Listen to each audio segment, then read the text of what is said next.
തെന്നിന്ത്യൻ സിനിമയിലെ താരറാണിയായിരുന്നു നടി ഗൗതമി. 90കളിൽ തമിഴ്, തെലുഗു, മലയാളം, കന്നഡ എന്നീ ഭാഷകളിൽ ഒട്ടേറെ മികച്ച ചിത്രങ്ങളുടെ ഭാഗമായി മാറിയ ഗൗതമിക്ക് അക്കാലത്ത് ആരാധകർ ഏറെയായിരുന്നു. മുൻനിര നായകന്മാരുടെ എല്ലാം നായികയായി തിളങ്ങിയിട്ടുള്ള ഗൗതമിക്ക് മലയാള സിനിമയിലും അത്തരത്തിൽ മികച്ച വേഷങ്ങളാണ് ലഭിച്ചത്.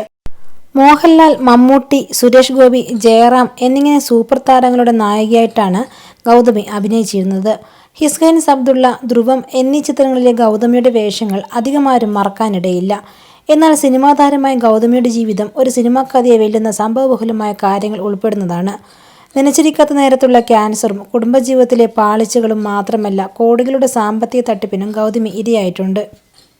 1987, 1998 വരെ ദക്ഷിണേന്ത്യയിലെ മുൻനിര നടിമാരിൽ ഒരാളായിരുന്നു ഗൗതമി. ടെലിവിഷൻ നടി, ടെലിവിഷൻ അവതാരിക, ലൈഫ് അഗെയിൻ ഫൗണ്ടേഷന്റെ സ്ഥാപക, സിനിമകളിലെ വസ്ത്രാലങ്കാരം എന്നീ നിലകളിലും ഗൗതമി ശ്രദ്ധേയമാണ്. ഗൗതമി തന്റെ കരിയറിന്റെ പീക്കിൽ നിൽക്കുമ്പോഴാണ് വിവാഹ ജീവിതത്തിലേക്ക് കടന്നത്. 1998 സന്ദീപ് ഭാട്ടിയ എന്ന ബിസിനസ്സുകാരനെയാണ് ഗൗതമി വിവാഹം ചെയ്തത്. എന്നാൽ അധികം നാൾ നീണ്ടു നിന്നില്ല ദാമ്പത്യ ജീവിതം. 1999 തന്നെ ഇരുവരും വേർപിരിയുകയും ചെയ്തു. ആ ബന്ധത്തിൽ സുബ്ബലക്ഷ്മി എന്നു പേരുള്ള ഒരു പെൺകുട്ടിയും ഗൗതമിക്കുണ്ട്. പിന്നീടാണ് കമൽഹാസനുമായി അടുത്തതും ഒരുമിച്ച് ജീവിക്കാൻ തുടങ്ങിയതും. മലയാളത്തിലെ ദൃശ്യത്തിന്റെ റീമേക്കായ പാപനാശത്തിൽ അവർ ഒരുമിച്ച് അഭിനയിച്ചു. എന്നാൽ ഇരുവരുടെയും സന്തോഷകരമായ ജീവിതത്തിനിടയിലേക്കാണ് ഗൗതമിയെ ക്യാൻസർ പിടികൂടുന്നത്. പിന്നീട് കേൾക്കാൻ കഴിഞ്ഞ വാർത്ത കമൽഹാസനും ഗൗതമിയും വേർപിരിയുന്നു എന്നായിരുന്നു.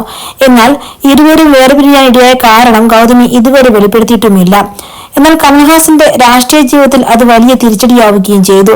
ക്യാൻസർ ബാധിതയായ ഭാര്യയെ നിഷ്കരണം ഉപേക്ഷിച്ച ക്രൂരൻ, അയാൾക്ക് എന്ത് ധാർമ്മികത എന്നായിരുന്നു എതിർകക്ഷികളുടെ പ്രചരണം.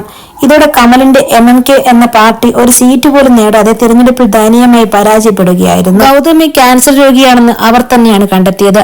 സ്തനാർബുദമായിരുന്നു ഗൗതമിക്ക്. മറ്റു വേദനകളോ ബുദ്ധിമുട്ടുകളോ ഒന്നും തന്നെ ഉണ്ടായിരുന്നില്ല.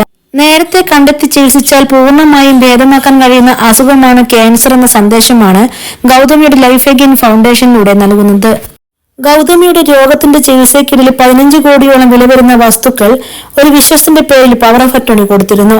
എന്നാൽ അയാൾ അത് തിരിമറി നടത്തുകയായിരുന്നു. ഒരുപക്ഷെ ഗൗതമി ചികിത്സ കഴിഞ്ഞ് ജീവനോടെ തിരിച്ചു വരില്ലെന്നായിരിക്കും അയാൾ കരുതിയത്.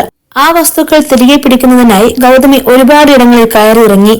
അപകട സമയത്ത് സഹായിച്ചില്ലെന്ന പേരിൽ BJPയുമായുള്ള രാഷ്ട്രീയ ബന്ധവും ഗൗതമി ഉപേക്ഷിച്ചു. പിന്നീട് ഗൗതമി കോടതിയെ സമീപിക്കുകയും അവിടെ നിന്ന് താരത്തിന് നീതി കിട്ടുകയും ചെയ്തു.